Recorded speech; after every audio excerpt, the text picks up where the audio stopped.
I tried to get like a clicker app, but none of Yeah, them. none of So the I kinda clicker have to apps do a cooperated. little side tab.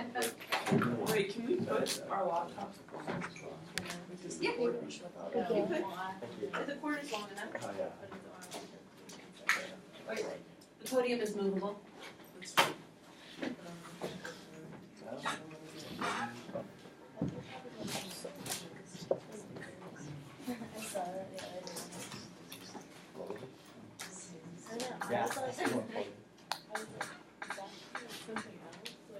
Yeah.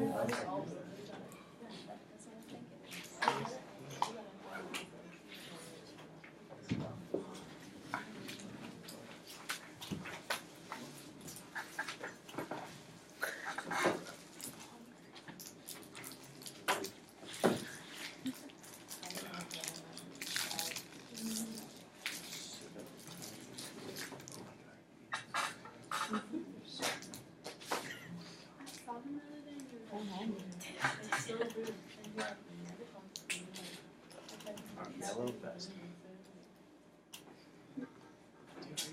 Alright. So today I'll be talking about the Yellow Vest movement in France. So first of all, who here has even heard about this? 1, 2, 3, 4. Alright. So for the past 13 weeks, there have been protests in France every Saturday. But to understand what is happening, we need to look at the political climate and head back to 2017.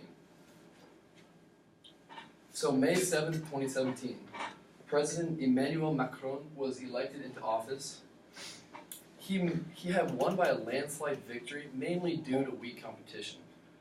Early on in his term, he started to loosen labor laws, pretty much making it easier for people to fire their employees.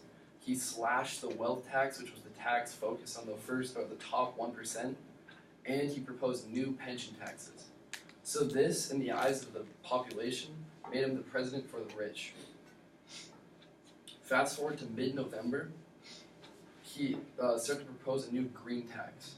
So let's pause for a second. Who here doesn't like the gas prices in California and think they're expensive? Yeah? I thought the same, especially because I was paying for my own gas. But in France, after this new green tax, the gas prices were set to spike over $7 a gallon, which is insane. People in the city aren't going to be affected by this as much because they can take metros or public transport, but the middle and working class citizens who have to work or drive from rural areas into the cities, this could shatter their way of life. So the green tax is what initially started this movement, but it goes a lot deeper than that. For the past 3 decades, unemployment has sat between 7 and 11%, and right now, it currently sits at 9.1%.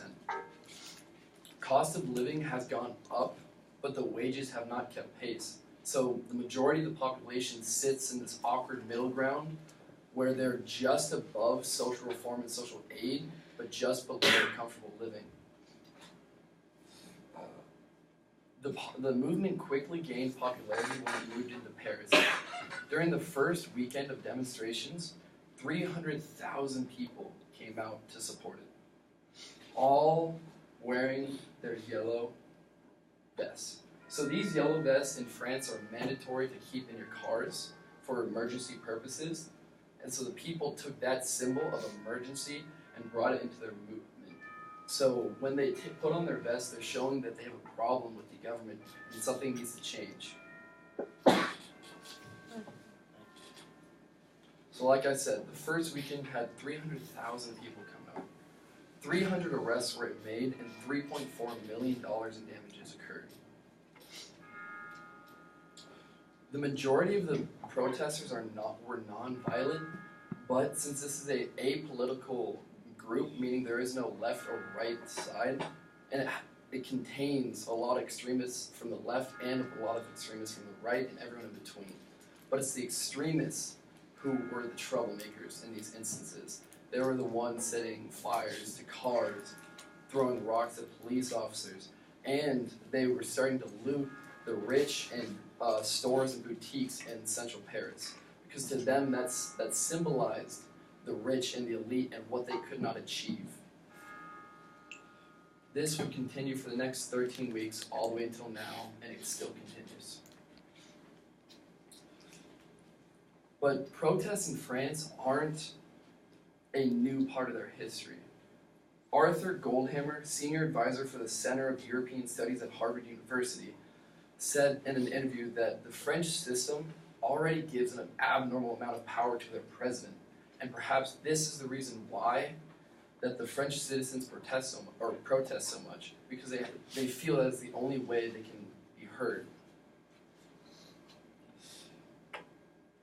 Up to this point, there have been, or in the past 50 years, there have been 5 major protests, and this is going on 6. But in this movement, they've accomplished a good amount. They've stopped the green tax, they have stopped the pension taxes, they de-taxed overtime pay, and they've expanded the wage subsidy for low-income workers. And Macron is starting a 3-month town hall meeting tour where he will go to every province in France and talk to each of the town leaders so he can understand the grievances of the citizens. And finally, the last goal for this movement is to get a citizens' referendum initiative. This will allow the population to revoke new laws, revoke legislators they don't like, and make amendments to the Constitution. To wrap up, this movement is spreading a message.